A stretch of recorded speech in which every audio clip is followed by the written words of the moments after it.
दोस्तों hand printing से mechanical printing का जो ये शिफ्ट है इसी का नाम है प्रिंट रेवोल्यूशन। प्रिंटिंग प्रेस के आ जाने से बुक्स को प्रिंट करने में पहले जो टाइम कॉस्ट और लेबर लगा करती थी वो अब काफी कम हो गई, क्योंकि दोस्तों अब लेबर भी कम लग रही है, टाइम भी कम लग रहा है, तो यानी कि मार्केट में बुक्स कम प्राइस पर बिक रही थी। इसीलिए पहले की तरह सिर्फ राजा महाराजा या रिच लोग नहीं बल्कि कॉमन पब्लिक भी बुक्स को इजीली अफोर्ड कर सकती थी। इसीलिए मार्केट में रीडर्स बढ़ने लगे, क्योंकि अब सभी लोग बुक्स को खरीद कर पढ़ सकते थे और उन्हें इस चीज का काफी शौक भी था। इनफैक्ट दोस्तों, क्योंकि मार्केट में नॉलेज और इन्फॉर्मेशन काफी अच्छे से अवेलेबल थी, इसलिए लोगों की लाइफ पूरी तरह से बदल गई। उनका चीजों को देखने का नजरिया, बात करने का तरीका, सोचने का तरीका, सब कुछ बदल गया। आप ये जानकर बहुत हैरान होंगे कि प्रिंट रेवोल्यूशन के पहले ज्यादातर लोग ओरल कल्चर को फॉलो किया करते थे। ओरल कल्चर का मतलब होता है जब बड़ी बड़ी पब्लिक गैदरिंग्स होती थी और वहां पर कोई एक इंसान बुक को, टेक्स्ट को या किसी भी टेल को पूरी तरह से नरेट किया करता था और बाकी सभी लोग खड़े होकर सुनते थे और इस तरह से वो अपनी नॉलेज को, अपनी इंफॉर्मेशन को गैदर करते थे। लेकिन प्रिंट कल्चर के बाद, प्रिंटिंग रेवोल्यूशन के बाद ये सब कुछ पूरी तरह से बदल गया, क्योंकि अब सभी लोग बुक्स को अफोर्ड कर सकते थे, तो इसीलिए जो लिसनर थे वो भी रीडर्स बनने लगे। लेकिन दोस्तों, ये जो लिसनर से रीडर बनने का शिफ्ट है, ट्रांजिशन है, ये इतना सिंपल नहीं था, क्योंकि उस टाइम पर यानी 20th सेंचुरी में यूरोप का लिटरेसी रेट काफी कम था। यानी कि दोस्तों, वहां लोगों को पढ़ना लिखना उतने अच्छे से नहीं आता था। तो आप सोच के देखिए कि बुक्स तो लार्ज नंबर में प्रिंट हो रही हैं, लोग उन्हें पढ़ना भी चाहते हैं, लेकिन उन्हें सही से आता ही नहीं है। तो ऐसे में किया क्या जाए? सोचने की बात है कि इसका क्या सॉल्यूशन हो सकता है। ऐसे में दोस्तों, जो प्रिंटिंग प्रेस वाले लोग थे उन्होंने ये सोचा कि क्यों ना बुक्स में टेक्स्ट की जगह ज्यादा से ज्यादा इमेजेस प्रिंट की जाए, ताकि जिन्हें पढ़ना लिखना नहीं भी आता वो इमेजेस को देखकर अच्छे से सब कुछ समझ सके, वो इसी से अपनी इंफॉर्मेशन, अपनी नॉलेज को अच्छे से ग्रैब कर सके। और दोस्तों, ये टेक्निक काफी सक्सेसफुल साबित हुई, क्योंकि इमेज प्रिंटिंग के बाद बुक मार्केट को इतना बड़ा बूस्ट मिला, क्योंकि अब मार्केट में डिफरेंट टाइप्स की बुक हर तरह के रीडर्स के लिए अवेलेबल थी और इनफैक्ट रीडर्स भी इन बुक्स को खरीद कर लार्ज स्केल पर पढ़ रहे थे। अब दोस्तों, क्योंकि इतने डिफरेंट बुक्स डिफरेंट टाइप्स की अवेलेबल हैं, डिफरेंट कैटेगरीज की हैं, तो ऐसे में लोग इन्हें पढ़कर अपने आइडियाज शेयर किया करते थे, अपने व्यूज शेयर करते थे। ग्लोबली आइडियाज का जो डिस्कशन था, जो डिबेट्स थी, वो बढ़ने लगी। दोस्तों, ये जो डिस्कशंस और डिबेट्स थी, अब इनका कुछ ना कुछ तो रिजल्ट सामने आना ही था और ऐसा ही हुआ भी। अब वैसे दोस्तों, आप एक बात बताइए कि हर इंसान की सोच एक जैसी तो नहीं हो सकती। मैं और आप सेम सोचे ये तो जरूरी नहीं है, और ऐसा ही हुआ प्रिंट कल्चर के केस में भी।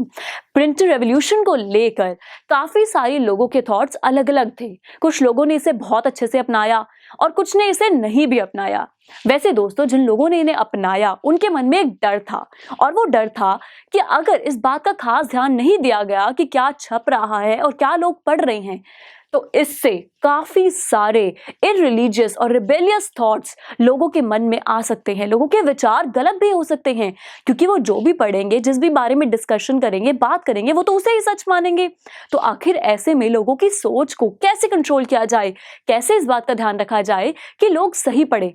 और उनका ये डर बिल्कुल सही भी साबित हुआ, क्योंकि 1517 में एक ऐसा किस्सा हुआ जब मार्टिन ल्यूथर ने अपनी 95 थीसिस लिखी। अपनी थीसिस में उन्होंने रोमन कैथोलिक चर्च यानी कि आरसीसी के खिलाफ एक मोर्चा ही चालू कर दिया। मानो उन्होंने अपनी थीसिस में ये कहा कि जो आरसीसी है, उनके रिचुअल्स, उनकी प्रैक्टिसेस गलत है, वो सही नहीं है।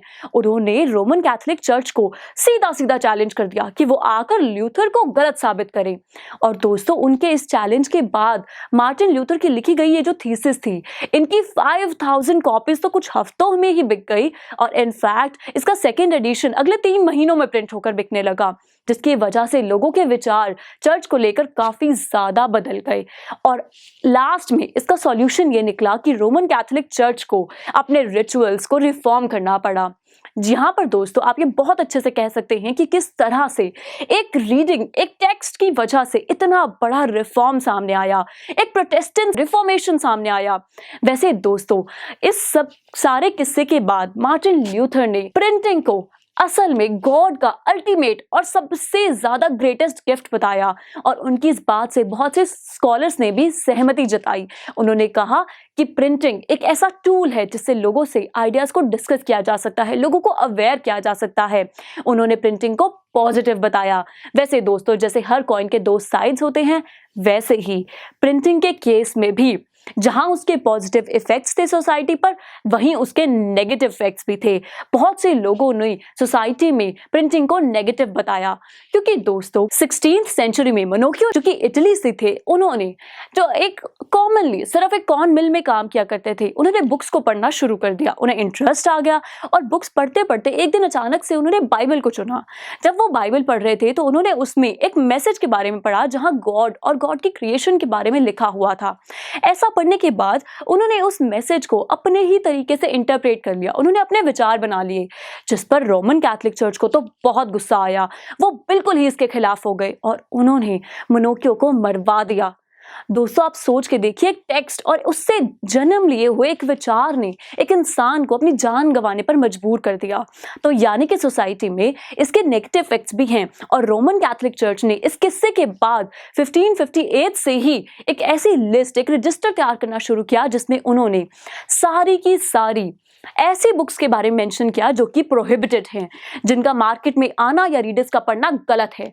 और दोस्तों, इस तरह से एक पूरा रेवोल्यूशन, एक पूरा रिफॉर्मेशन सामने आया। दोस्तों, आई एम श्योर अब आप बहुत अच्छे से समझते हैं कि कैसे हैंड प्रिंटिंग से मैकेनिकल प्रिंटिंग का जो शिफ्ट है वो प्रिंट रेवोल्यूशन है और इसके सोसाइटी पर पॉजिटिव और नेगेटिव दोनों तरीके के इम्पैक्ट्स हैं। दोस्तों, इसी के साथ हमने कवर कर लिया है आज के लेक्चर को। अब नेक्स्ट लेक्चर में मिलकर डिटेल में बात करेंगे रीडिंग मैनिया के बारे में। तो अब मिलेंगे नेक्स्ट लेक्चर में। Thank you for watching.